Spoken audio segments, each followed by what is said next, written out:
All right, defense mechanisms and best practices. So, what can you do to prevent 0 days from affecting your network? And obviously, these are hard to detect because it's a flaw in the software where there's no patch, there's no security update, and a lot of times we talked about how malicious actors are finding them before we do. But Aaron, there are some things that you can do to take some preventative measures that we have here. Yeah, and this again can kind of be summed up as just further attack surface management. Patching here is critically important because there may be cases where you have to push a patch out to something that is exposed to the internet essentially overnight. So making sure that those systems and processes are tested. Network segmentation is another big one here. Obviously, with the harder it is to spread between network segments, the harder it is to kind of widen the impact of an attack. And that kind of speaks to zero trust as well, identity access management, kind of being able to control who can talk to who and when. And then things like threat intelligence, anomaly-based detection methods, IDS, intrusion detection, intrusion prevention systems, all kind of can contribute to providing a comprehensive way to both prevent and prepare for these kind of attacks. I would say also too, since we've talked a lot about how this is supply chain and third party related, make sure you're talking to your vendors about patching too and how what their patching schedule looks like, Yeah. because those are the ones that you're going to be hit by the most. And the assessment process for vulnerabilities, so identifying, defining, classifying vulnerabilities in systems. The important note here about vulnerability assessments, I think, is that they're not going to identify 0 days, but they can help prepare for them, Aaron.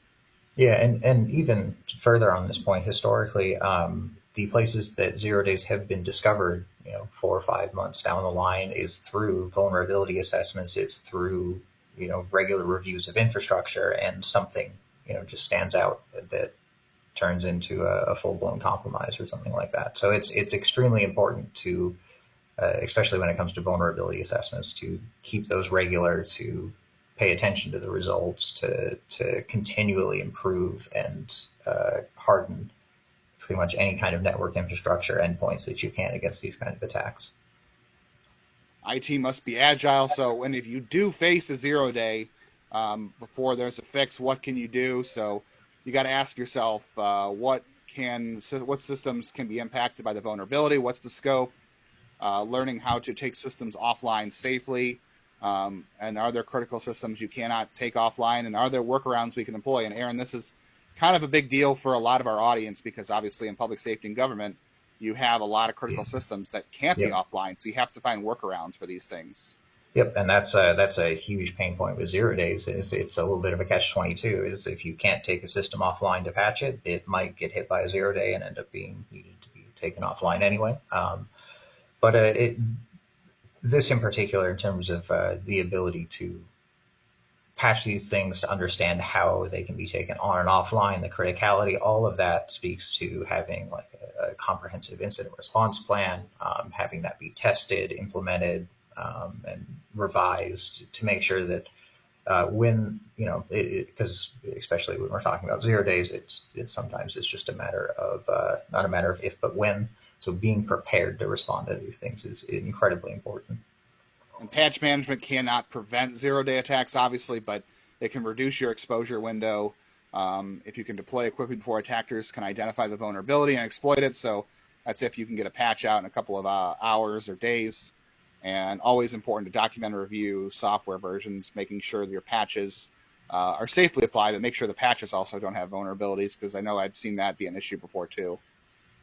Yeah, and especially with 0 days, in some cases you'll see mitigations or workarounds prior to a patch. So being able to quickly implement those and verify that they don't impact system functionality, things like that, can be critical in especially in attacks we've seen like Log4Shell, where it's just a matter of whether or not you get scanned when your system is vulnerable.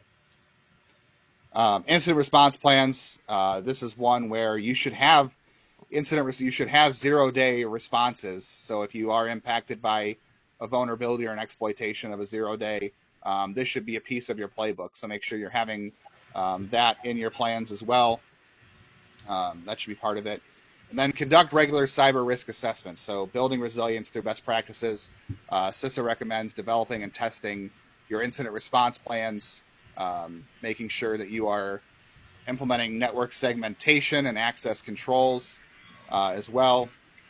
There's a couple links you could find right there to go to best practices from CISA, as well as some resiliency and toolkits. Aaron was talking before about attack surface management, um, consisting of four processes: so asset discovery, classification, prioritization, monitoring the total exposure. We know that digital assets continue to increase, as Aaron talked about, adopting to the cloud has put a lot of threats online that maybe weren't necessarily meant to be. Yeah, and Aaron? this all speaks to just security and layers. It's not just enough to have IDS and IPS. You also need to make sure that you can identify your systems, that you can remediate both non-severe and severe concerns, that you're able to test systems as they're brought online. Kind of all of these little things all help build together into a kind of a stronger security posture. And what can happen if you don't manage your attack surface? Obviously, all that you want to know more about all your assets that are out there. There's shadow IT that can be deployed without approval on unknown assets. Obviously, we talked about third parties that are out there, so those can affect your infrastructure or digital Yeah. supply chain. And And you want to know about the assets they have as well.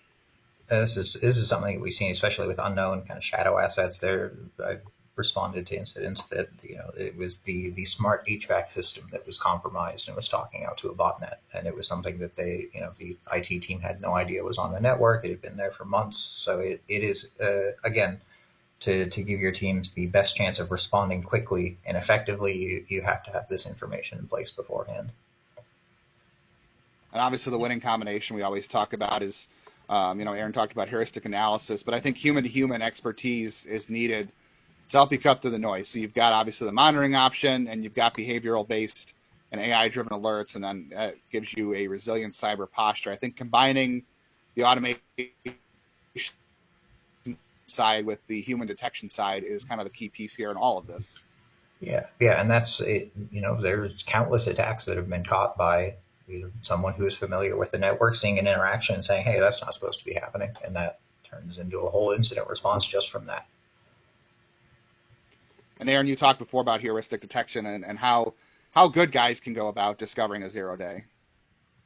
Yeah, so there's obviously a pretty long list of ways that these things can be discovered, but heuristic detection is a great place to start looking at behaviors and patterns on systems kind of compared to a baseline. Looking at statistics-based detection, this can be, something as simple as IP counts. If you've got a server that doesn't really talk to anybody, and then all of a sudden it's talking to half the internet, there's probably something going on there.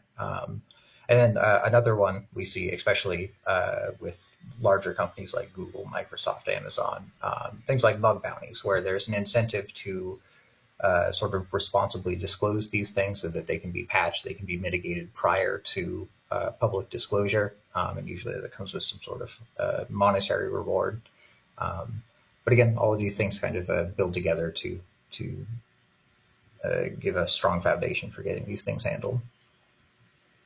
And obviously, we always talk about continuous